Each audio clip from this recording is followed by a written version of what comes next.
Bonsoir Cédric, Bonsoir Christelle, comment vas-tu? je vais bien.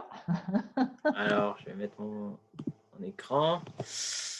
Bonsoir, donc nous sommes aujourd'hui à l'épisode 4, Sortir des sentiers battus. Alors, je ne vais pas vous cacher que d'entrée, on est vraiment allé dans les sentiers battus, Christelle et moi, dans le sens où c'était l'épisode qu'on a le préparé le plus et où on a eu au final pas mal de challenges, de défis pour mettre une ligne éditoriale qui soit la plus neutre possible et qui en même temps donne de la valeur à vous qui nous écoutez.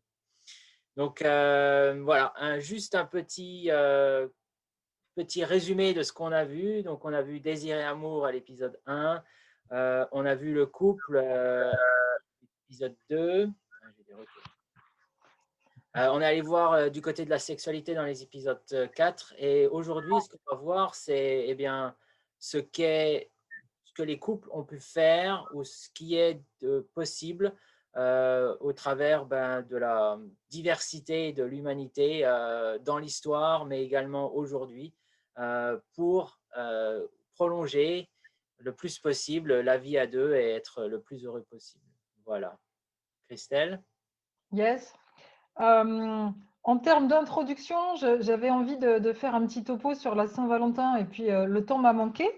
Donc je vais juste vous citer une petite phrase comme ça que j'ai tirée d'un livre euh, qui dit, alors excusez-moi, je suis en train de lire, le valentinage permettait aux épouses de rencontrer pendant une soirée un galant choisi par le sort. Je trouve que c'est une belle introduction à l'épisode Sortir des sentiers battus. Je continue d'ailleurs par la suite. L'évolution actuelle a conduit à faire de la Saint-Valentin la fête des amoureux légitimes ou non, mais il est de rigueur de fêter dans tous les couples pour afficher une bonne santé amoureuse. Je trouve que c'est pas mal comme introduction. Merci Christelle. Donc on passe sur qu'est-ce qu'on va voir ce soir? Eh bien, on a un sommaire sur 6 chapitres. Donc le premier, c'est la norme du couple traditionnel, romantique et monogame. Ensuite, nous irons voir la vie d'un couple hors norme, les opportunités à la place du couple, couple et liberté, et ensuite couple réinventé. Et ensuite, on discutera ensemble, comme les derniers épisodes, et on échangera. Et pendant tout le temps, si vous êtes sur Facebook, donc là, vous êtes live dans le groupe pour les pairs, mais vous êtes également live sur True North Odyssey. Donc, vous avez la possibilité de mettre des commentaires. J'en vois déjà Michel, Stéphanie, Elisa, Michael. Donc, vous êtes les bienvenus à donner un petit peu vos ressentis, vous êtes d'accord, vous n'êtes pas d'accord, etc. N'hésitez pas à le partager. Voilà. Je vais passer la parole à Christelle pour la norme du couple traditionnel. Oui, alors vous savez que je suis un peu branchée sociologie, donc je suis encore allée voir dans la sociologie. On s'est organisé avec Cédric. Normalement, on n'est pas redondant par rapport à l'épisode précédent que vous avez tous en tête, bien entendu. Donc normalement, il n'y a pas de redite, mais en même temps, on tourne toujours autour de cette histoire de couple traditionnel et de représentation. Donc, on va encore parler de la même chose. Et je suis partie. Donc, l'idée que j'ai trouvée, c'est que la norme du couple traditionnel, c'est le modèle romantique et monogame. Voilà, donc je vous propose cette image-là en fond visuel pendant que je vous parle, qui se trouve sur le pont des Soupirs à Paris, je crois, où en fait les couples viennent mettre un petit cadenas sur le grillage et jettent la clé dans la Seine, se jurant ainsi un amour infini, fidèle et monogame. La plupart des discours sur l'amour font du couple à longue durée la référence. En fait, c'est ça que j'ai envie de vous partager ce soir, c'est de réfléchir un petit peu à la conception qu'on a du couple. On l'a déjà fait, mais le couple à longue durée est présenté comme une évidence, en fait, et jamais remis en question. On l'a vu dans les épisodes précédents, hein, les représentations persistent. C'est le jeune couple qui se rencontre, ils s'aiment comme une évidence, le mariage romantique, les enfants et le bonheur ricoré. Voilà. On en a parlé à l'épisode 1 aussi. On est tous plus ou moins formatés à la recherche du prince charmant ou de la princesse charmante, hein. Et en fait, dès le plus jeune âge, on intègre l'idée qu'il nous faut trouver un partenaire idéal, un homme idéal, une femme idéale, dans une espèce de quête illusoire, comme si sans cet autre-là, on était incapable d'être heureux et incomplet. Disney en a fait plusieurs volumes, hein, vous voyez bien ce que je veux dire. Donc cette vision idéale du couple stable et de la famille nucléaire reste envers et contre tout la norme. Même si l'injonction à se marier est moins forte que par le passé, il existe toujours cette espèce d'assignation au rôle genré, puisque la femme doit devenir mère. Il y a aussi ça qui se cache derrière ça. L'injonction n'est pas forcément explicite, mais toutes les jeunes femmes le savent. Si à partir de 30 ans, on n'est pas en couple, se pose la question, il y a quelque chose qui cloche ou on a raté sa vie, hein. Voilà, donc il y a quand même l'idée qu'on attend de la femme hétérosexuelle dans les sociétés occidentales qu'elle se marie et qu'elle accomplisse sa destinée sociale, à savoir avoir un enfant. Même chose pour les personnes un peu plus âgées ou dans d'autres contextes, hein, mais les personnes qui ont perdu un conjoint, par exemple, ou après un deuil, sont aussi très encouragées par leur entourage et la pression sociale à vivre à deux de nouveau. Donc vivre à deux, c'est quand même la norme et ce qu'il est de bon ton d'explorer quand même. Donc on peut dire qu'il existe un conditionnement au couple romantique et monogame. Alors, historiquement, on est tous issus de cette culture hein, qui, durant des siècles, a dicté cette norme. Le couple hétérosexuel et rien d'autre, ça, on le sait bien. Hop. Ceux qui dérogeaient à la loi finissaient à l'armée ou au couvent. Hein, et il n'était pas de très bon ton d'être fille-mère ou vieux garçon. C'était des étiquettes quand même très péjoratives. Ces valeurs-là ont été glorifiées par l'Église chrétienne, valorisées par le cinéma, et c'est toujours la même chose, le couple est monogame et exclusif. Alors, si tout va bien, cette norme-là, ce n'est pas forcément un problème, elle peut même être assez agréable et personne ne s'en plaindra. Le problème, c'est que ça ne représente pas forcément l'exemple du lien social le plus fréquent, ni le plus heureux. Il s'avère que, tout le monde le sait, les couples ne durent pas, on en connaît tous qui se séparent, et donc ça pose la question, est-ce que ce modèle correspond à tous et correspond à nos envies profondes? Est-ce que tous les hommes et les femmes ne sont pas exclusifs, en fait? Est-ce que la fidélité, c'est par nature ou par obligation? Et si certains se sentent plutôt polygames, ça ne fait pas d'eux des méchants, peut-être c'est juste une question de nature. Ça a le mérite au moins de poser la question. J'ai aussi envie de rappeler qu'au départ, le couple, c'était surtout une nécessité de fonctionnement. L'un sans l'autre, ça ne fonctionnait pas. Simplement, pour vivre correctement dans la société, c'était mieux d'être deux. Et puis, il y a eu deux évolutions majeures, on en a déjà parlé. Hein. Les femmes ont eu les moyens professionnels et donc financiers d'être autonomes, avec un compte bancaire et un droit de travailler. Et puis, elles ont pu s'affranchir du risque des grossesses non désirées. Et c'est là que les fondements du couple ont été remis en question. En fait, on reste ensemble parce qu'on s'aime et parce qu'il y a un projet commun. Et c'est bien plus le désir qui guide ce choix que le devoir ou la patrie. Donc, on est passé du mariage arrangé au mariage d'amour, mais toujours avec ce même modèle d'amour romantique qui nous donne des idéaux qui sont assez forts et qui nous imprègnent.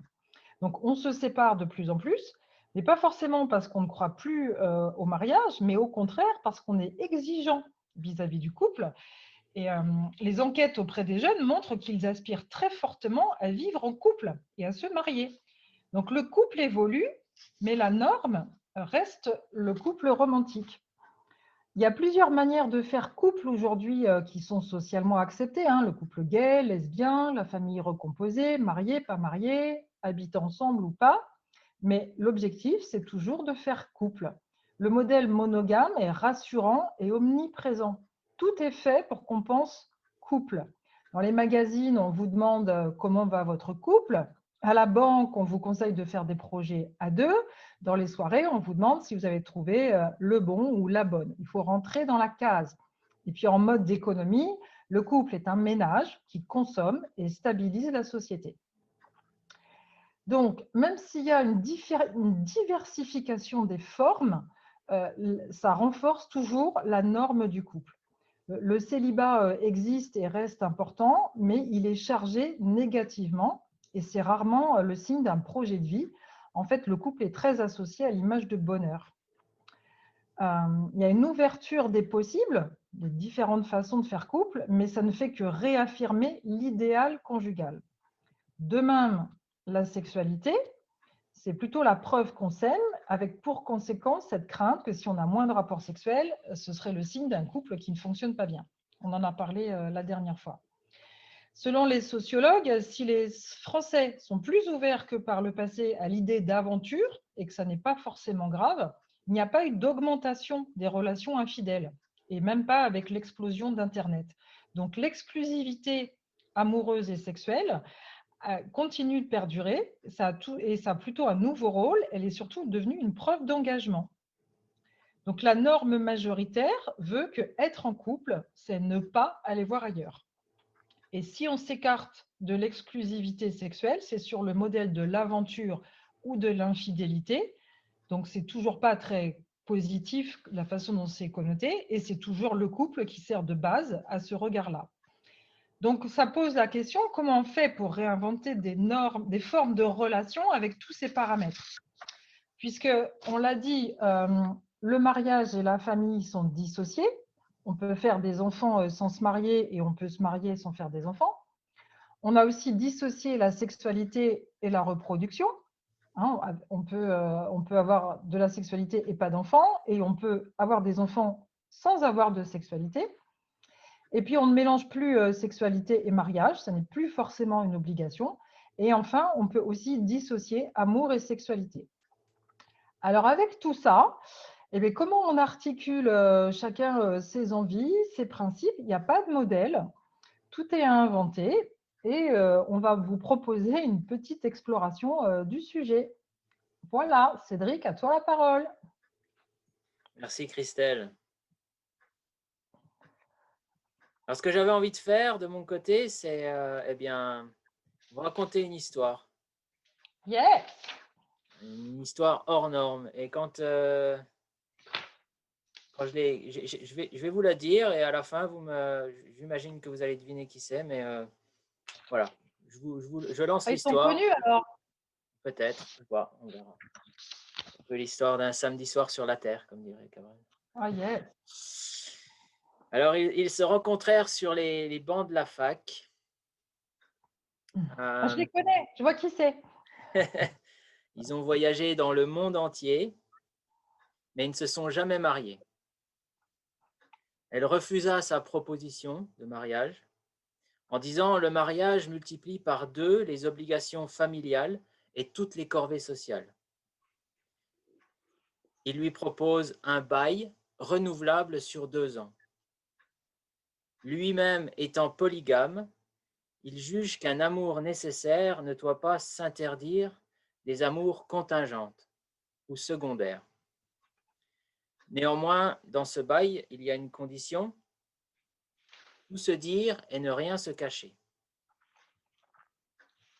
C'est une union libre qui n'est pas admise dans la société de l'époque.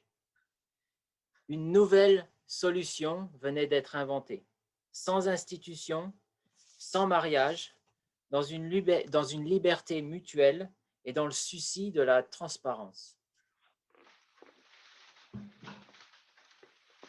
Elle, de son côté, a vécu plusieurs relations homosexuelles. Elle a également eu des relations avec des hommes, de nombreux hommes, d'un soir ou des histoires un peu plus longues, jusqu'à 15 ans. Lui, de son côté, multipliait les conquêtes amoureuses, les conquêtes souvent présentées et introduites par sa compagne de longue date. Ils vécurent aussi dans un ménage à 3 avec une Russe. Alors, on pourrait voir comme ça que ça pourrait être idyllique, parfait, mais évidemment, comme dans toute histoire d'amour, même sans mariage, il y avait des petites anicroches. Des lettres posthumes ont été lues et publiées qui ont montré qu'il y avait de la jalousie de la part de la femme dans la relation. Elle a mis en place de nombreux stratagèmes pour se débarrasser des femmes qui étaient un petit peu trop présentes dans la, la vie de son conjoint. Il y a eu des dangers avec certaines femmes, et puis deux notamment. Et elle disait qu'il se perdait dans les femmes au point de ne plus être capable d'écrire. Elle disait, elle au pluriel, les femmes, le distraient tout simplement. Il est mort avant elle, et à sa mort, elle dit, sa mort nous a séparés, la mienne ne nous réunira pas.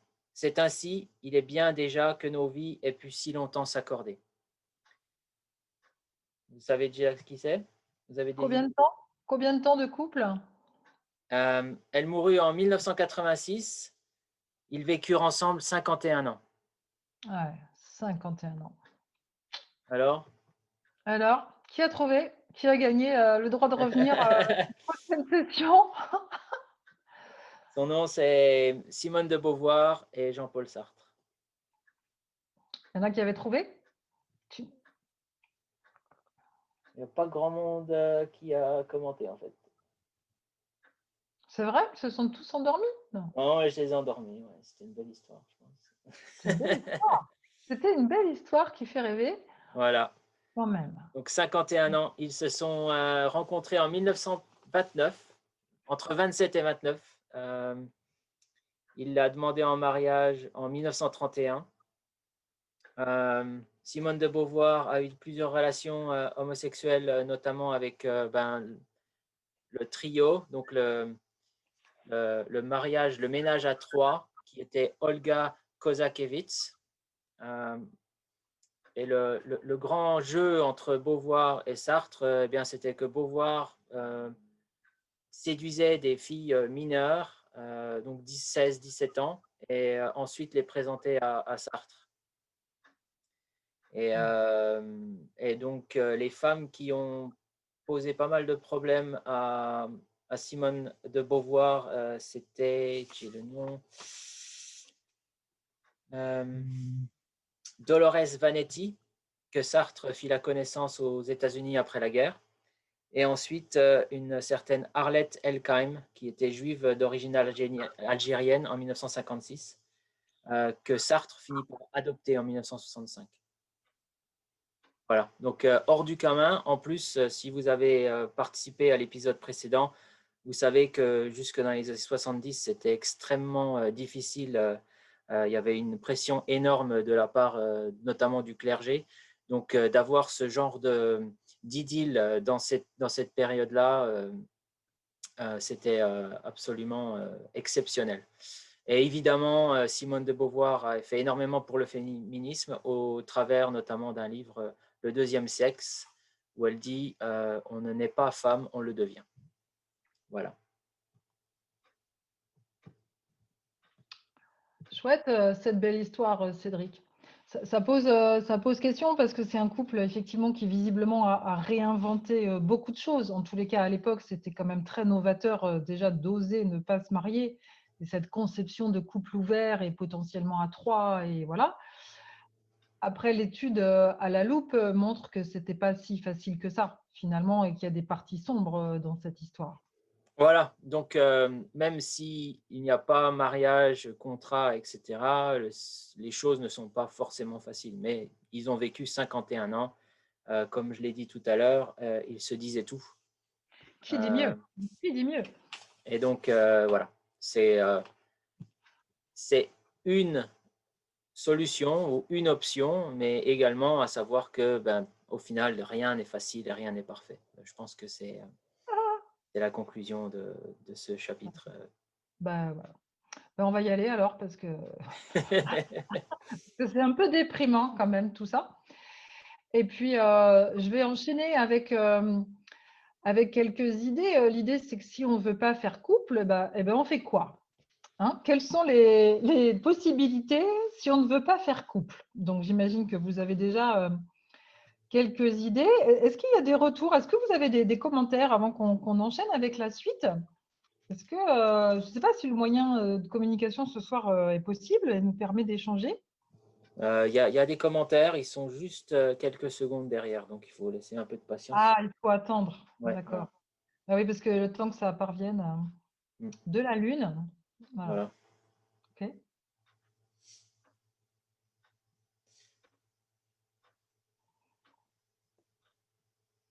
Tu veux continuer, puis je te dis s'il y a des questions? Ça marche. Donc, effectivement, troisième étape, si on ne veut pas faire couple, qu'est-ce qu'on peut faire? Si tu veux bien nous envoyer la slide suivante, j'ai une proposition à vous faire. La première, c'est le célibat. Et j'ai trouvé cette image-là d'un célibataire célèbre qui déjà ne l'est plus, donc de toute façon, ça ne vaut plus, mais qui est une belle image du célibat, très particulière aussi. Voilà. Alors, je ne vais pas vous vanter les avantages du célibat. Je ne suis pas là pour ça. Je vais juste un petit peu en parler, ne serait-ce que en termes de définition, par exemple, parce que c'est quand même très intéressant. C'est Wikipédia, donc ça n'a pas de valeur légale, mais ça donne une idée de ce qui se passe quand même. La définition, c'est le célibat est l'état légal d'une personne qui est en âge de vivre en couple ou d'être mariée, mais qui n'a pas de conjoint dans sa vie sentimentale ou sexuelle. Quand même, je ne sais pas vous, mais moi, ça me fait pleurer, quoi, parce que ça dit, c'est défini par la négation. Donc, ça ne dit pas tout ce qu'on a, ça dit tout ce qu'on n'a pas. Et de fait, on n'a pas de conjoint, on n'a pas de vie sentimentale et on n'a pas de vie sexuelle. Voilà. Alors, il fut un temps où le célibat durable était… Non, non, non, non, non, mais non, mais non, mais non, mais ça gâche le teasing, quoi. C'est pas possible, c'est pas possible. Il fut un temps où le célibat durable était potentiellement important. Dans beaucoup de familles, des hommes et des femmes ne se mariaient pas et on trouvait ça normal. Alors, évidemment, ce n'était pas forcément très positif, on trouvait ça normal. Quand l'âge du mariage était passé, on les laissait tranquilles parce qu'ils étaient considérés comme non mariables. Donc, chaque village avait ses vieilles filles et ses vieux gars. Aujourd'hui, la possibilité de vivre célibataire par période est envisageable, mais le célibat comme mode de vie épanoui est une représentation très minoritaire. Le célibat qui dure est souvent perçu comme suspect. Et alors, d'autant plus chez les femmes, hein, c'est surtout représenté comme un moment difficile à passer. Quand le célibat masculin est considéré comme temporaire, le célibat féminin est perçu comme une sanction. S'il n'enlève rien à l'homme, il peut enlever à la femme la possibilité de maternité. On en a déjà parlé. Alors, quand même, le stéréotype de la femme célibataire a évolué. Merci à la pop culture, les fictions télévisées quand même. Alors, Samantha Jones dans Sex and the City. Cédric, tu peux confirmer? Moi, je ne suis pas super calée. Oui, Samantha, oui, la blonde. Christina Yang dans Grey's Anatomy sont aussi des représentations de femmes Je connais pas ça. célibataires dans le mode positif, dans l'idée que ce sont des femmes qui ont choisi avec force d'être seules, et c'est plutôt tant mieux. Donc voilà une possibilité si on ne veut pas faire couple, le célibat. L'option suivante, donc, voilà, j'appelle ça le trouble. Alors vous reconnaissez là une image des valseuses. Alors, je ne sais pas, c'était aussi assez sulfureux à l'époque. Hein, c'est surtout, bon, voilà, sulfureux. C'est pas forcément l'image du trouble, mais j'avais envie, comme petit clin d'œil, de mettre cette photo-là parce que je la trouve plutôt sympa. Alors, le trouble désigne un arrangement dans lequel trois personnes décident de former un couple à trois, en habitant ou non dans le même logement. Il s'agit d'un mot à la mode, hein, récemment forgé. Le terme ancien était plutôt triade. Ça existe depuis longtemps. La loi française ne prévoit rien concernant les troubles. Le mot trouble est même inconnu du vocabulaire législatif. Par contre, les unions à plus de 2 personnes ne sont pas inconnues à l'étranger. Aux Pays-Bas, par exemple, l'union civile entre 3 personnes est reconnue depuis 2005. 2005 quand même, hein. Et en Colombie, les unions à 3 sont reconnues et le mariage à 3 personnes est possible depuis 2017. Donc, ce n'est pas si incongru que ça, puisqu'il y a des pays qui l'ont reconnu. Alors, à titre légal, hein, les couples en France sont discriminés puisqu'ils ne bénéficient d'aucune reconnaissance légale. Donc, il n'est pas possible pour eux de bénéficier des avantages habituellement consentis aux couples, que ce soit pacsé ou marié. L'imposition commune, le bénéfice de la couverture sociale, la taxation réduite des donations, tout ça n'est pas possible. Et pourtant, il est possible d'établir une convention de troupe pour organiser la vie commune des conjoints et c'est établi par des avocats qui acceptent de faire ça en France. L'intérêt de ce genre de choses, c'est là où la monogamie repose sur un contrat tacite et une organisation héritée des habitudes. Le fait d'établir un contrat, c'est un contrat moral défini. Ça permet de clarifier et d'expliciter ce qu'on attend de la relation. Pour s'organiser, il faut du dialogue, de la communication et que chacun des parties expose ses envies. Voilà. Il existe aussi la relation en V, qui comprend, comme celle-là, un pilier central et puis 2 ailes. C'est souvent une femme et 2 hommes qui aiment la même femme. Alors, les 2 hommes sont chacun en relation avec une seule personne, mais ils sont quand même inclus dans une relation plus globale et d'un coup, ça tend vers le polyamour. Voilà, je n'ai pas d'exemple de trouble ni dans mon entourage, ni en littérature. Alors, il y en a un petit peu dans les films, mais ça reste assez marginal et ça n'a pas non plus beaucoup de valeurs positives, hein. Ça reste des expériences qui se terminent mal. Voilà, mais ça ne dit pas que ce n'est pas possible. Il faudrait aller voir aux Pays-Bas, en tous les cas. Voilà. Alors, un chapitre est fini. Attends, j'ai pas fini. Pas parfait. Slide suivante. Alors, une autre option, c'est le polyamour. Voilà. Alors, le polyamour, c'est une orientation, une éthique des relations amoureuses où les partenaires sont en relation avec plus d'une personne, avec le consentement éclairé de toutes les personnes concernées. Et c'est bien ça l'essentiel, avec le consentement éclairé de toutes les personnes concernées, puisque ça n'est pas un couple avec une relation extra-conjugale ou de l'infidélité, ça n'a rien à voir. En France, Françoise Saint-Père, pour moi, est un modèle du genre, elle-même polyamoureuse et auteure de plusieurs livres que je vous ai indiqués là, si vous avez envie d'aller explorer un peu le sujet. Elle l'envisage comme un modèle assumé à côté du modèle du couple. En fait, elle ne condamne pas le couple monogame, mais elle part de l'hypothèse qu'il ne convient pas forcément à tout le monde et que ça ne peut pas être un modèle unique. De fait, comme on le disait, l'adultère existe depuis toujours, c'est relativement admis, mais ça reste honteux ou connoté de façon négative. Ça laisse à penser que le couple a besoin d'extérieur, en fait. Donc, le polyamour, c'est une nouvelle forme de relation où on oublie le couple pour se baser essentiellement sur des relations humaines. Le polyamour apprend à être autonome et à aimer avec détachement. Les sentiments sont présents, mais il n'y a pas de dépendance. Alors, ce n'est pas facile, hein. Ça implique d'avoir dépassé un certain nombre de choses, notamment la jalousie. Ça implique d'avoir confiance en soi et puis d'être suffisamment autonome et structuré pour ne pas se sentir brisé ou abandonné si l'autre ne répond pas à ses demandes. Voilà.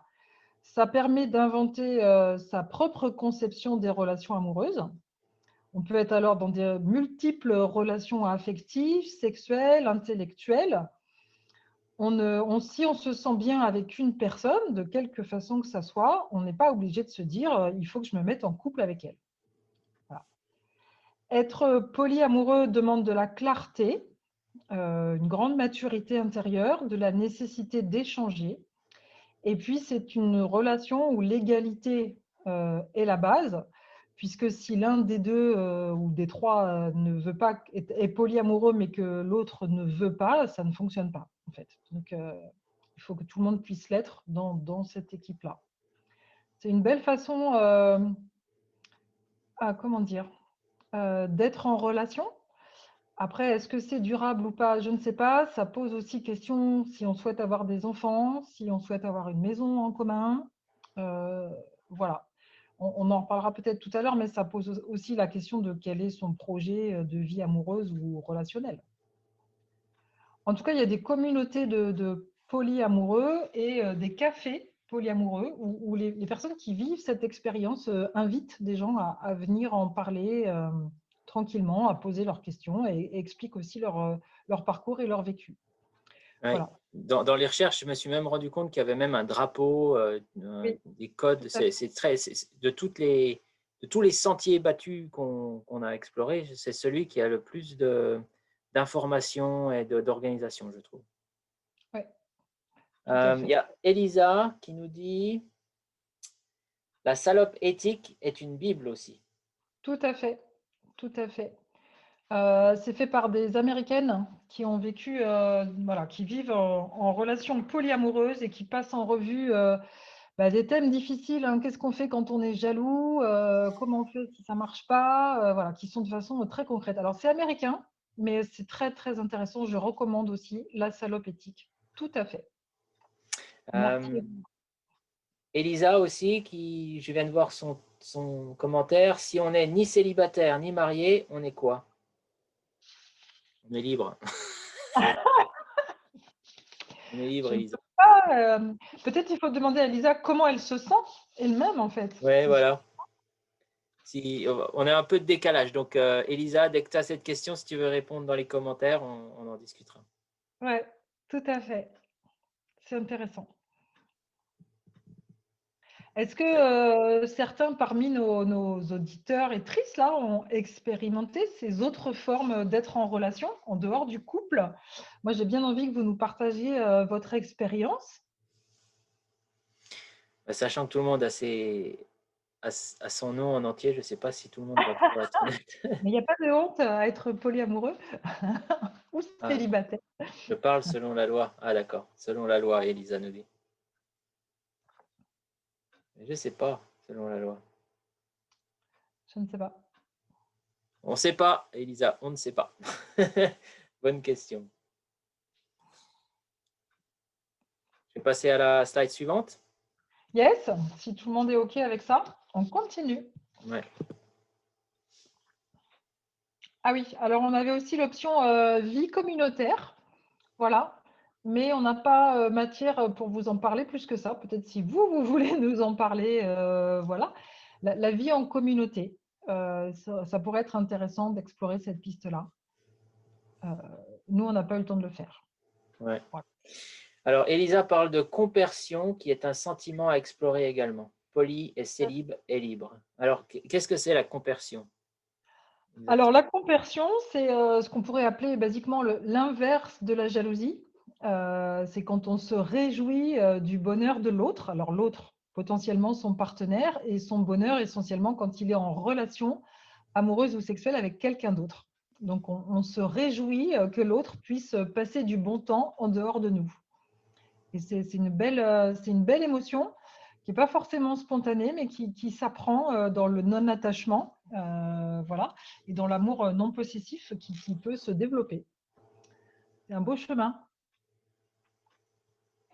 Ouais. OK. On va passer au chapitre 4. Mais c'est ça. Couple et Donc, liberté. puisqu'on n'a pas d'autres options que de faire couple, eh bien, allons-y, faisons couple. Mais comment? Mais comment? Je pose la question, est-ce que passion et attachement ou est-ce que sécurité et liberté sont conciliables en fait? C'est ça qui se pose comme question. Alors, je suis allée voir du côté de la biologie et c'est un peu compliqué en fait, hein, puisqu'on a affaire à deux neuromédiateurs différents. On en a un petit peu parlé lors de l'épisode 1. L'amour-passion se caractérise par une libération dans le cerveau d'amphétamines naturelles qui jouent un rôle d'excitant et déclenchent des sensations d'allégresse. Vous vous souvenez, c'est l'idée de la lune de miel.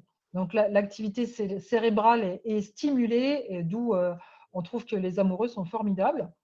Et puis, ça fait suite derrière à une autre émotion qui est l'attachement et qui est plutôt un sentiment confortable, sécurisant, mais qui fait appel à un autre système chimique, en fait, qui correspond à l'ocytocine.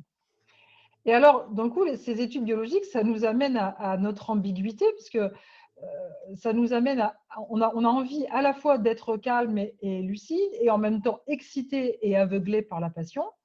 Et donc, quand nous sommes dans un état, nous cherchons l'autre état. Et donc, c'est un peu difficile de cumuler, ne serait-ce que biologiquement, cumuler les deux états, c'est un peu difficile en fait. Alors, je ne voudrais pas être triste et vous dire que ce n'est pas possible, mais si, si, si. Comment concilier le besoin de stabilité et le besoin d'ouverture?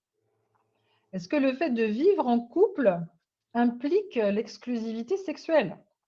Je vous pose la question, je n'ai pas les réponses. Comme on l'a dit tout à l'heure, implicitement ou explicitement, dans un couple, une forme de fidélité est souhaitée. On l'a vu dans le schéma traditionnel. Bon, au début, les amoureux sont seuls au monde, l'esprit occupé par l'autre, donc la question ne se pose pas. Mais sur la durée, c'est bien ça notre question. Comment ça se passe sur la durée? Est-ce qu'on ne peut pas être amené à redéfinir le contrat du couple? Est-ce qu'un amour non possessif est possible? Est-ce que la jalousie est inévitable? Ou est-ce qu'il s'agit plutôt d'un conditionnement culturel? Moi, je pose la question, hein, on est aussi baigné de ça, les chansons, les films, les romans. La jalousie, c'est un sentiment noble. Je ne sais pas si c'est vraiment noble, mais en tous les cas qui est très Ça, mis en ça- avant. ça peut peut-être être lié à ces peurs qu'on a, les peurs primales, quoi, la peur de l'abandon, la peur de… Oui, Ça peut être ça aussi. oui. Mais en tout cas, c'est utilisé comme un ressort cinématographique ou romanesque. C'est surtout ça, en fait. Alors qu'on pourrait imaginer ne pas avoir de jalousie. Je ne sais pas. On peut se poser la question. En tous les cas, pour réinventer son couple, il faut aller vers un changement de pensée et imaginer un couple ouvert. C'est ma solution pour concilier couple et liberté. Voilà. Donc, un couple ouvert, ça se définit avec des règles un peu différentes de celles du couple habituel, avec la liberté mutuelle de vivre des relations en dehors du couple sur des bases négociées à l'avance. Donc, il y a plusieurs types de couples ouverts. J'en ai trois à vous proposer. Il y a le couple à ouverture limitée. Alors, je m'inspire d'un bouquin qui s'appelle Bienheureuse infidélité de Paul Salomon. Je cite mes sources, hein, c'est là que j'ai pris. Alors, j'ai pas tout pris là, mais elle en parle très très bien du couple ouvert et du couple fermé.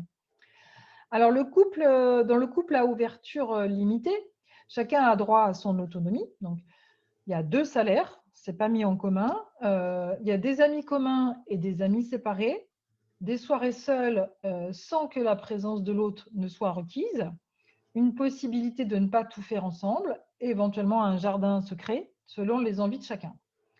Par contre, dans ce modèle-là, l'exclusivité sexuelle et affective fait partie du contrat.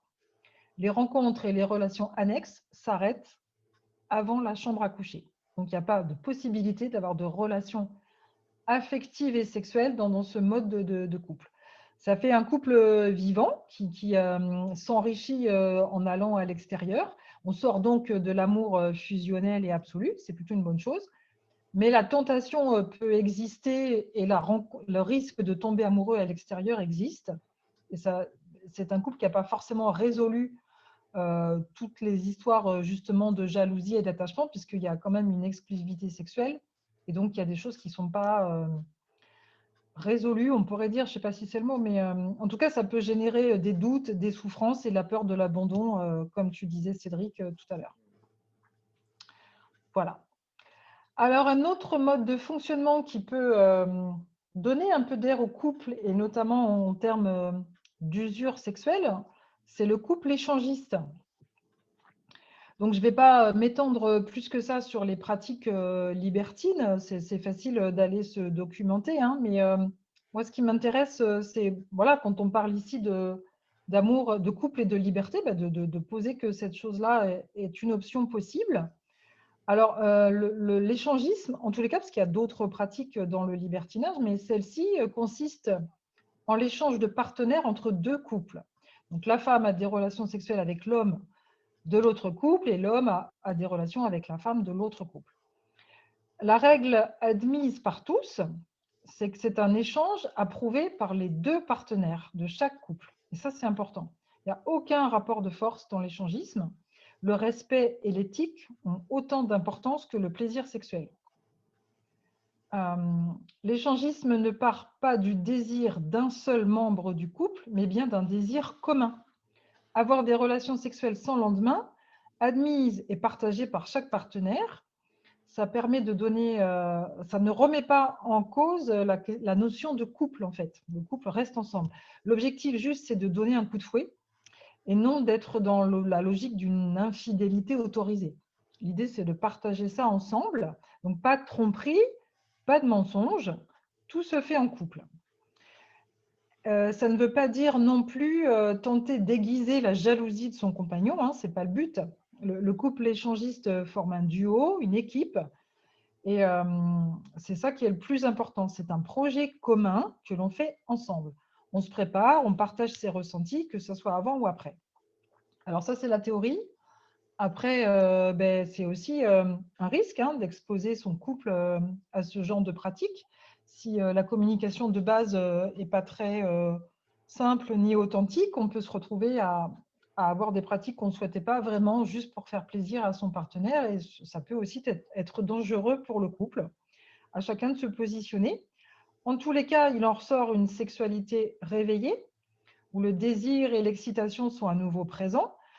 Le couple retrouve une sorte de deuxième jeunesse et les deux partenaires sont plutôt re-érotisés, plus attractifs et découverts différemment. Puisque voilà, voir que son partenaire peut séduire ou en tout cas être en relation avec quelqu'un d'autre, ça peut être stimulant. Les jeux de la séduction, voire certains fantasmes peuvent être mis en pratique dans un contexte où on ose davantage se laisser aller. Donc ça peut apporter une grande bouffée d'oxygène, si je puis me permettre, au niveau de la sexualité. On peut aussi lâcher certains tabous et laisser plus de place à du lâcher-prise, plus de plaisir et de la découverte de soi. C'est une option. Voilà. Des commentaires, Cédric? Pas pour l'instant, non. Alors, j'ai une dernière option dans couple et liberté. Non, c'est pas fini, okay. Cédric. Ah, mais décidément. Voyons, c'est le plus important, c'est le couple libre. Le couple libre. La notion de fidélité est présente, mais ça n'est pas dans le rapport physique qu'elle se situe, mais dans la durée. L'idée, c'est que je choisis de construire ma vie avec toi, mais ça n'implique pas forcément une exclusivité sexuelle. Chaque partenaire peut vivre en parallèle des histoires d'amour et de sexe avec plus ou moins de présence et de disponibilité, mais ça n'entraîne pas la rupture du couple de base. Donc, les deux partenaires sont dans une relation consciente, ils se sont créés une éthique à deux et tendent vers l'autonomie et plutôt la sagesse.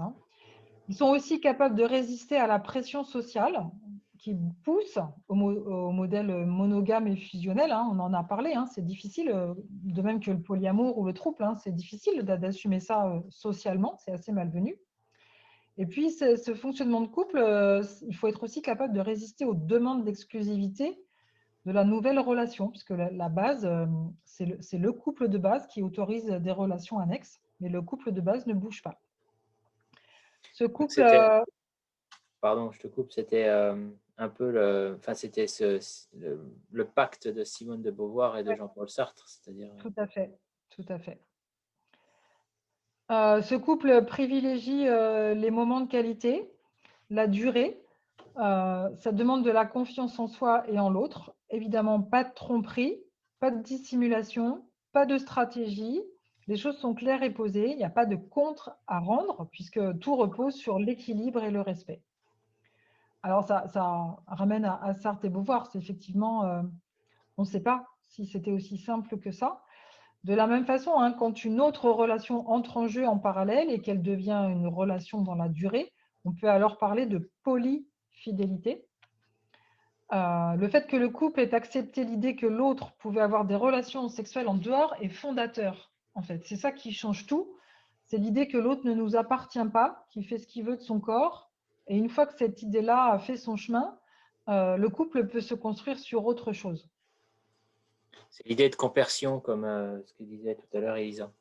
Oui, tout à fait. Tout à fait. Voilà. Donc, un couple ouvert, ça peut fonctionner avec plusieurs types de contrats. L'idée, c'est plutôt à chaque couple d'inventer le sien, avec une exclusivité sexuelle à reconduire périodiquement ou pas, une non-exclusivité affective. En fait, tout est à inventer avec toutes les enfin, toutes les façons personnelles, en fait, chacun dans sa façon de voir les choses. Ce qui est difficile, c'est qu'il y a l'histoire de chacun et puis il y a le tandem du couple où chacun doit s'y retrouver.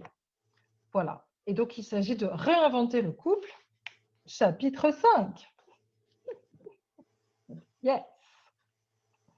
Est-ce qu'on a des commentaires quand même? Je ferais bien une petite pause avant de passer à l'étape suivante.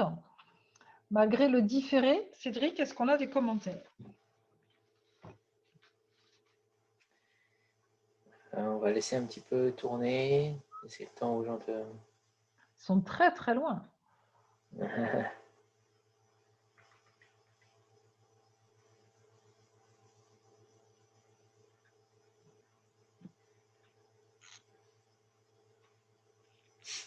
Pour le moment, non. Mais s'il y a quelque chose, je te le dis, Christelle. Oui. Alors, on avait souhaité le faire à deux, ce chapitre 5, sur comment réinventer le couple après tout ce qu'on vient de dire, les possibilités qu'on vous a posées. Comme j'évoquais, hein, c'est à chacun d'inventer. Alors, couple ou pas couple, voilà. Et dans quelle règle du jeu? Je crois que l'important d'abord, c'est de définir son projet. Pourquoi on est ensemble? Cédric? Ouais.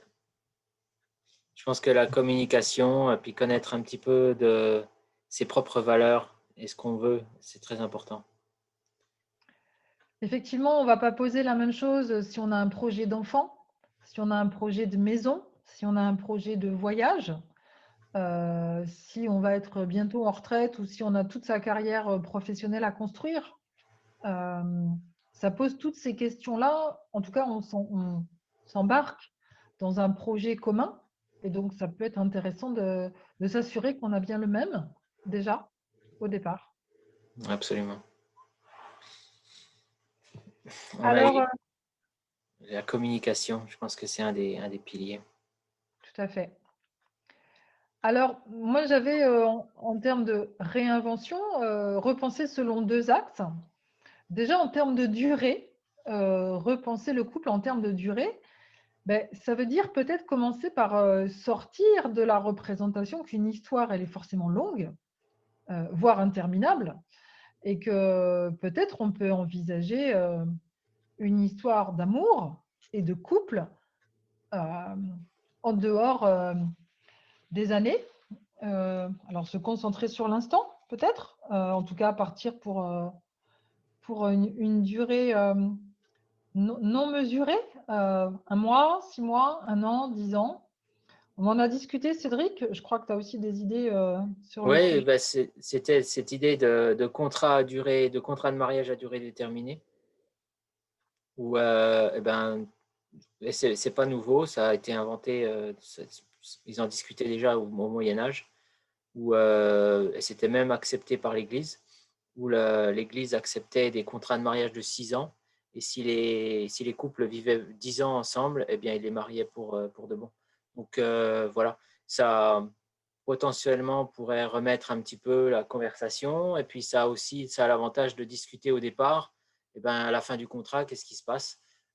Éviter peut-être les déchirements ou les conséquences qui ont été peut-être pas osées d'être discutées ou d'avoir été couvertes au départ de la relation parce que tout est beau, tout est rose et tout est parfait. Sans vraiment essayer de prendre cette idée de prendre de la distance sur l'émotion et de regarder voilà, objectivement sur ce qui pourrait se passer. Et ça me Alors, plaît assez comme idée. alors j'ai une autre idée, tu vas voir, tu vas adorer. Ah bon? Mais pourquoi ne pas envisager des relations intenses mais courtes? J'ai entendu un reportage sur les flamants roses. Alors toi qui aimes bien l'anthropologie et l'ethnologie, les flamants roses, ils ont un partenaire exclusif pendant 1 an. Et au bout d'1 an, ils changent de partenaire systématiquement et ils recommencent pour 1 année. Et pendant cette année-là, ils sont en relation exclusive. Je trouve que c'est intéressant comme façon de voir. J'ai Ouais, dit c'est intéressant, j'ai pas dit faisable, j'ai dit intéressant. En tout cas, ça apporte une réponse à ce besoin de liberté sexuelle, potentiellement. Bon, après, je répète, ça vient, c'est à mettre en relation avec le projet de couple. Si on a un projet d'enfant ou un projet de maison, si on part sur un contrat d'1 an, c'est un peu plus compliqué quand même. oui, absolument. Tu me disais, Cédric, quand il y avait un projet d'enfant, de partir sur un contrat de durée d'éducation de l'enfant? Oui, enfin, après, c'est des discussions qui doivent être entre les deux personnes, quoi. C'est-à-dire de ce pacte, cet accord, et de dire, voilà, si on a un enfant, ben, on s'accorde à être ensemble pendant ce nombre de temps.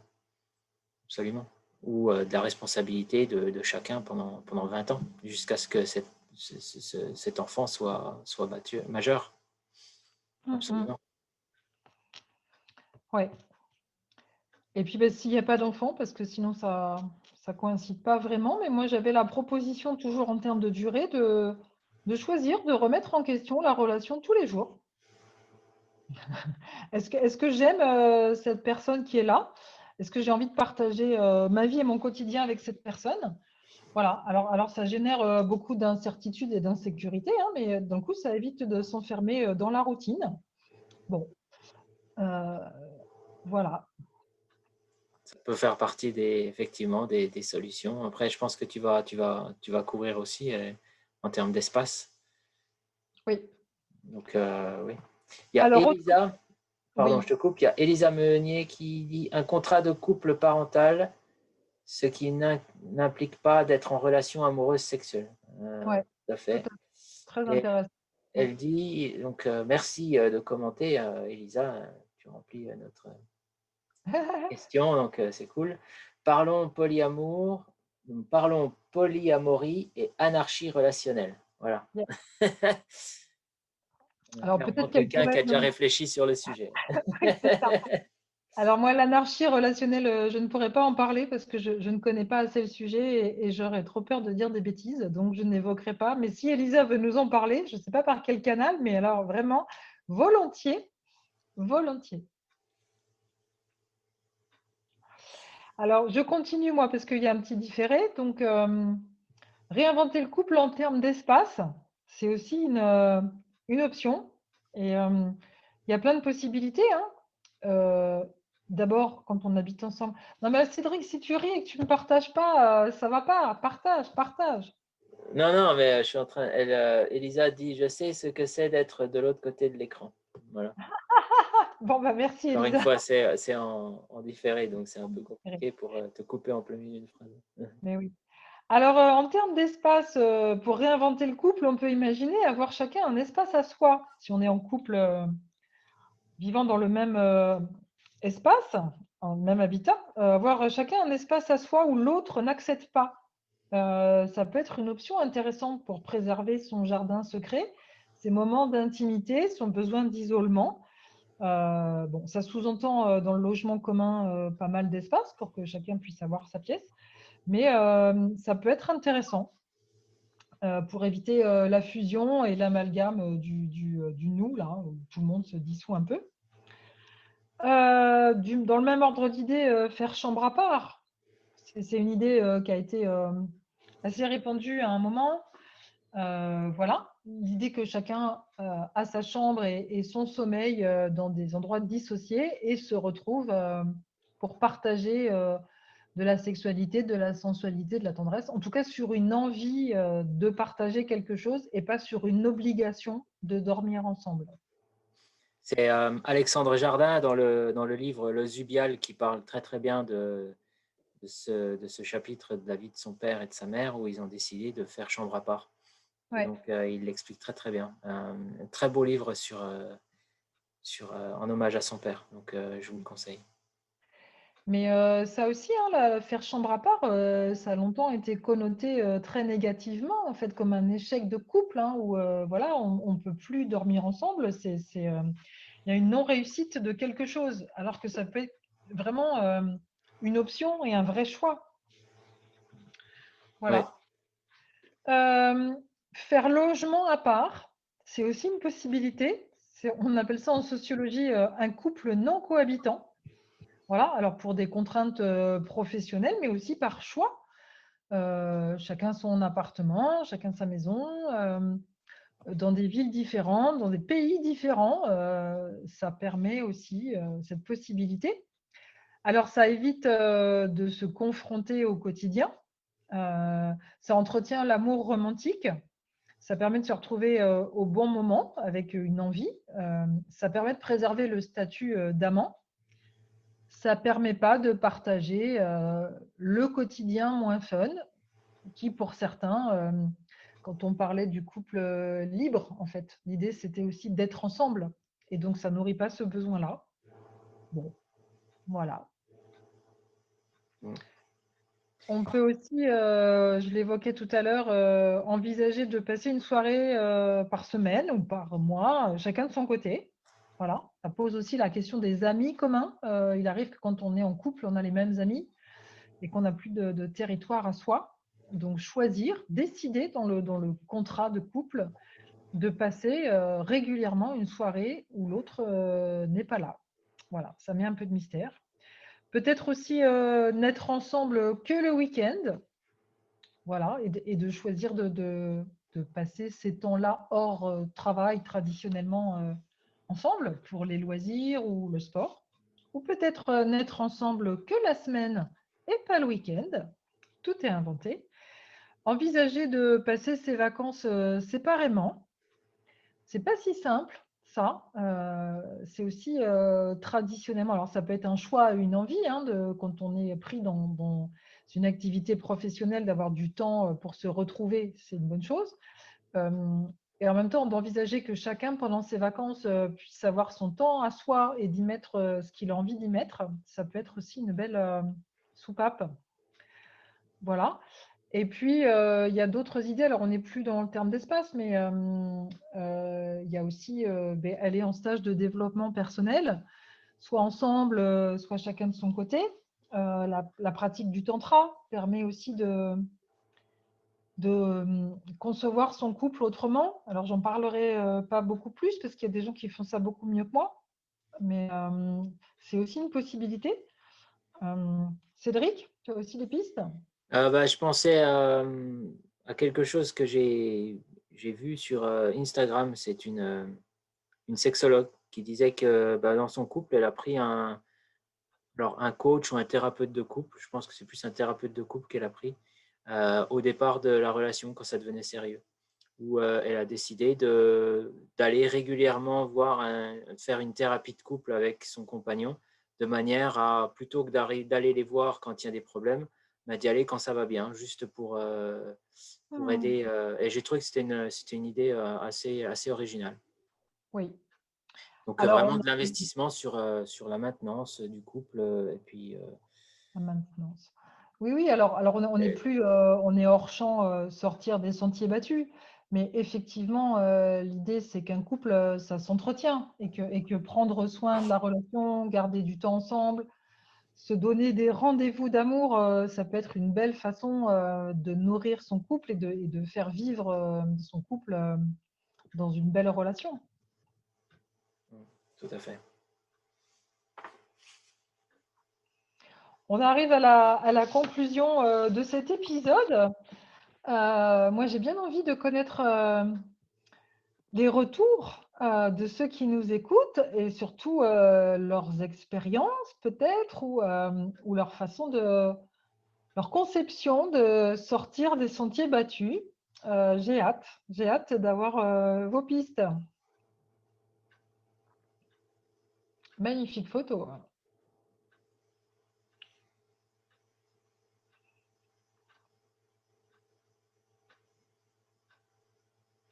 Alors, Elisa Meunier nous dit polyamour, il y a la notion d'amour contrairement à la polymorie qui est plus libre, amour, sexe. Oula. Attends, je vais enlever mon. Hop. Alors, polyamour. Il y a la notion d'amour contrairement à la Amaury. polyamorie qui est plus libre, amour, sexe entre autres. Souvent, on parle de relations primaires principales et de relations secondaires, ce qu'on disait avec Sartre et Beauvoir. Souvent limitées en nombre, l'anarchie relationnelle, c'est une liberté totale qui respecte la loi morale. Dans les relations collègues, responsables, hiérarchiques, élèves.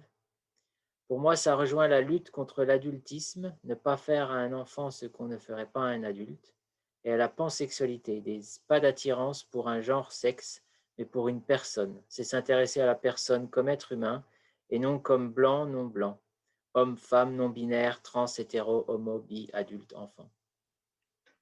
Ok. C'est vrai qu'on n'a pas parlé de choix d'orientation sexuelle, hein. Effectivement, la pansexualité, c'est être attiré en amour ou en affectivité par un être qui est là et non pas par son genre ou son orientation sexuelle, en fait.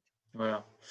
Après, c'est vrai que d'un point de vue éditorial, on a vraiment décidé de se focaliser sur le couple homme-femme pour cette série. Donc, C'est mais vrai. merci beaucoup pour ton retour, Elisa. Très complet et très intéressant. Alain, cela m'inquiète que l'on parle de contrat de couple de plus avec une durée. Cela veut dire que tu connais déjà la fin, cela veut dire se diriger, faire son objectif défini. Où est la vie sans se préoccuper du lendemain, où l'on prend des moments comme ils arrivent. Ah, c'est Alors, intéressant. ouais, c'est Lançons le intéressant. débat. Lançons le débat. En fait, Alain, le contrat à durée déterminée d'un contrat, encore une fois, c'est l'accord entre deux personnes, entre un couple. Et l'idée, c'est vraiment de remettre sur la table la relation régulièrement, de manière à s'assurer que les deux parties soient heureuses. Ouais. Donc, évidemment, si personne ne veut casser le contrat, il ne se passe rien. Donc, ça continue donc, c'est tout un accord. Et s'il y a problème, il y a discussion. Et s'il y a discussion, il y a amendement au contrat ou il y a cessation du contrat. Donc, voilà, c'est plus une piste comme tant d'autres. Mais c'est vrai que, voilà, si le contrat se termine après 6 ans, effectivement, ou 2 ans, et qu'il n'y a plus rien derrière, effectivement, il y a problème. Mais bon, ça peut être conduit. Mais je suis assez d'accord avec toi, Cédric. Moi, ce que j'ajouterais aussi, c'est que peut-être on peut sortir de l'idéal d'amour romantique que j'évoquais. C'est-à-dire que je ne sais pas où vous en êtes avec ça, mais alors moi, je suis un peu sortie de l'idée que l'amour dure toujours. Et donc, quand on se marie ou qu'on se met en couple pour une durée indéterminée, ça laisse à penser que la relation, elle ne va pas bouger, elle va être constante et que l'amour va durer. Alors peut-être l'amour va durer, mais peut-être il ne va pas durer aussi. Et le fait d'avoir une fin, voilà, ça permet aussi d'avoir une échéance, peut-être de maintenir le couple sur cette durée-là de contrat de départ, même si j'imagine que libre à chacun de rompre le contrat avant s'il le souhaite, mais de s'engager à se faire du bien sur une durée donnée, ça peut être un beau contrat. Et je rebondis, enfin, j'adhère tout à fait à ce que tu exposes. Si effectivement tout le monde est d'accord, rien n'empêche de renouveler le contrat. Voilà. Mais moi, je trouve que ça enlève l'idée qu'on est parti pour toujours là et où chacun se glisse un peu dans son petit confort en considérant les choses comme acquises et définitives et où d'un coup, il n'y a plus aucun effort pour plaire à l'autre, prendre en considération l'autre, comme tu disais, Cédric, écouter la relation, en prendre soin.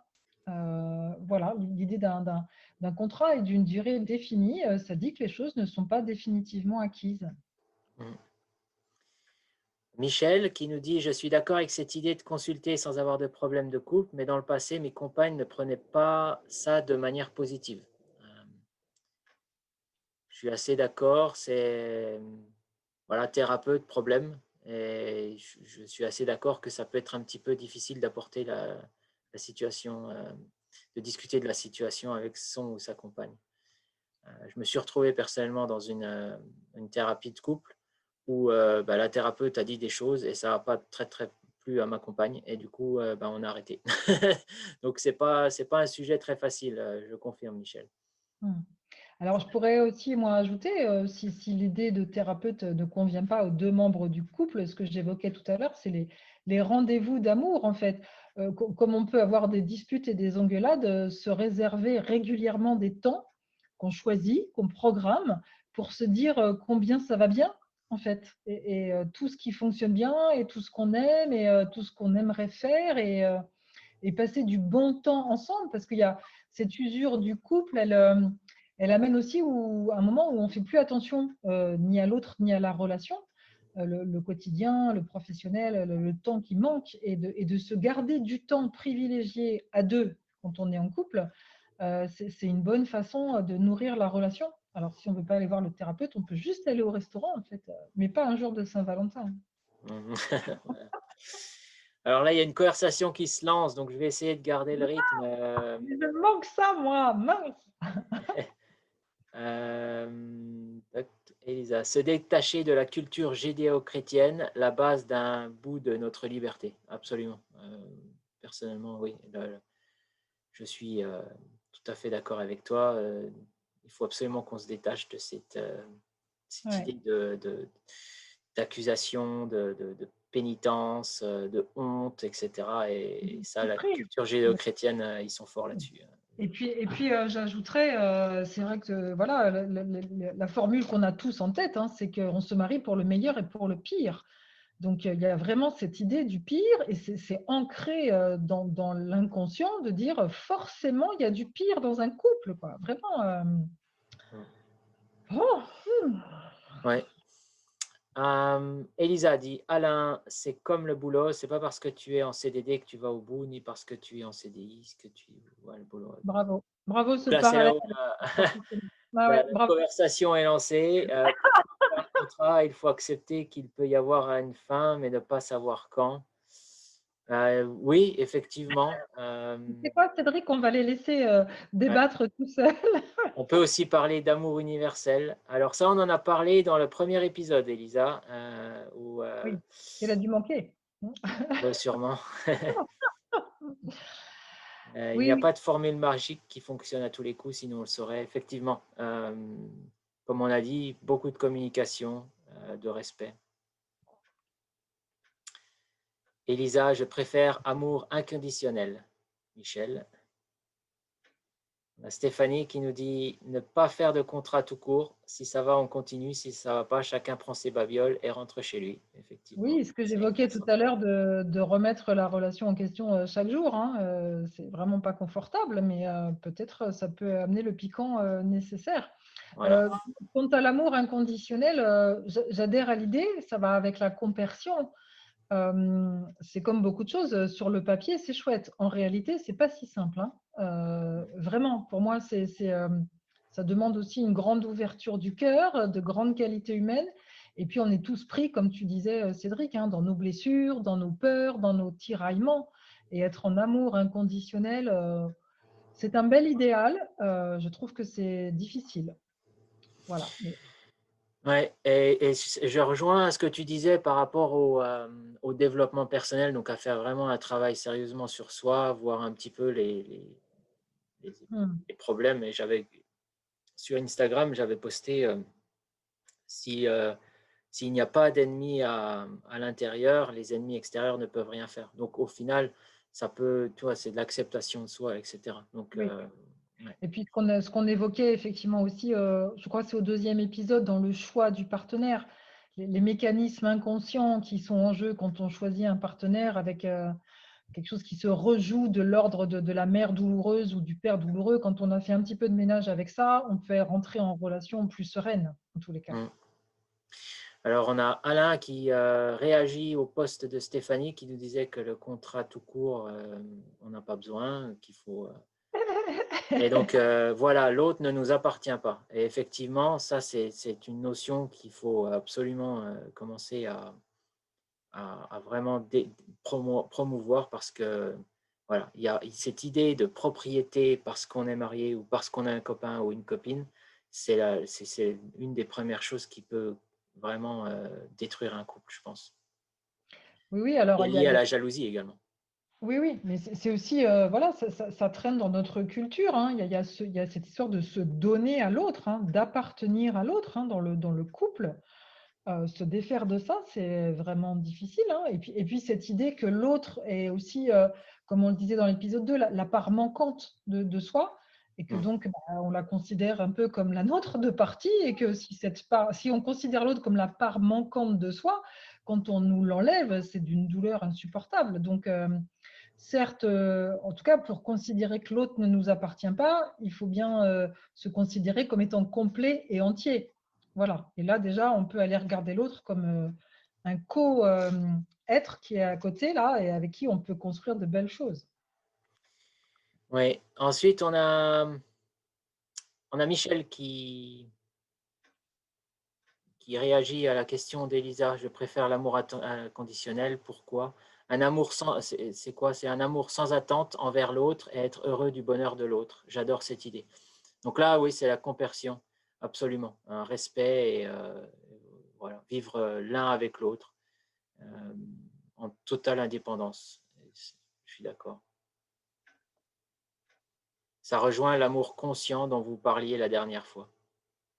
Complètement. Le couple conscient. Ouais. Alors là, on a Alain. Non, non, j'ai pas de partie manquante. Alors là, je sais pas de quoi tu parles, Alain. Je suis désolé.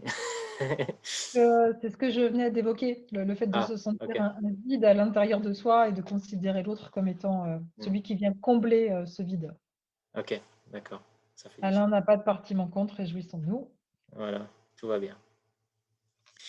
Super. Bon, eh C'est riche, bien, c'est riche ces échanges-là, c'est ouais, chouette. c'était vraiment très sympa. Merci de nous avoir écoutés pendant cette heure. J'ai pas Il est bien tard, il est bien tard déjà.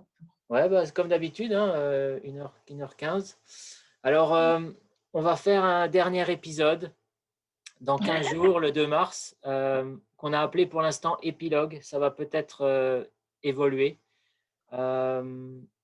Mais on va voir, on va faire un petit peu un genre de conclusion et puis peut-être avoir un cercle de parole ou un cercle de discussion. On n'est pas très très sûr de comment ça va se faire exactement, mais on va en discuter pendant les 15 jours. Si vous avez des idées, si vous avez des envies, n'hésitez pas à nous en faire part. On Et était je vous parti, remercie vraiment d'avoir écouté. on était parti sur cette idée et cette question amour toujours, rêve ou cauchemar. Donc, je crois qu'on a besoin avec Cédric de reprendre un petit peu de temps et le fil des épisodes pour savoir si on a répondu à cette question. Et puis sur quoi on vous laisse après cet épisode 5, effectivement. Qu'est-ce qu'il en ressort et comment on peut apporter des réponses à cette question ou pas de réponse en fait. On est en questionnement par rapport à ça. Voilà, donc si vous avez effectivement des pistes ou des envies de partager des réponses, n'hésitez pas. Ils disent quoi?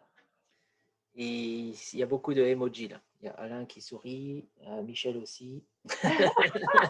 Ok. Donc voilà, on va laisser juste quelques secondes parce qu'il y a un petit décalage. Ouais. Je pense qu'on va… Merci à toi Cédric pour l'aspect technique parce que je ne sais pas si ceux qui sont derrière l'écran le savent, mais c'est Cédric qui gère toute la technique, ce dont je suis bien incapable. Donc ça fait une belle équipe, voilà, et sans lui, ça ne fonctionnerait pas. Merci Cédric. Je t'en prie. Merci Et Christelle. puis, Merci de toutes ces informations, ces livres, etc. On va également publier ça sur la chaîne YouTube True North Odyssey. Il y aura également sur la chaîne Facebook également. Donc, on mettra aussi les liens, etc. pour vous aider. Oui, et puis en termes de compersion, de couple et de fonctionnement, il y a des podcasts, des épisodes de podcasts sur Parlons Sexe où certaines personnes partagent leur expérience de la sexualité et leur vision du couple et c'est enrichissant. Ouais, je pense. Il y a Michel Vous qui dit avez eu le des... cercle de parole, je trouve ça, c'est une belle idée. Et oui, Cédric est très pro. Merci, merci Michel. Ouais, c'est vrai, c'est vrai, disons-le. Et puis, Merci. merci à vous qui êtes là, qui nous suivez ou pas depuis le début, mais c'est aussi avec votre présence que ça peut fonctionner parce que Cédric et moi, on n'a pas besoin de vous pour faire des webinaires. Donc, et puis de votre participation parce que ça enrichit le débat, ça alimente notre réflexion et la réflexion de tous et c'est une belle aventure avec ça. Ouais, super, très très riche. Donc voilà. Hmm. On va vous laisser passer une bonne soirée. Merci Christelle, merci à vous et on vous dit à la semaine prochaine, dans 15 jours, pardon, le 2 mars. Dans 15 jours, le 2 mars. Voilà, j'ai l'impression d'être Bientôt. dans une émission télévisée. Merci beaucoup, bonne soirée et puis à demain. À bientôt. À bientôt. À bientôt, bye bye.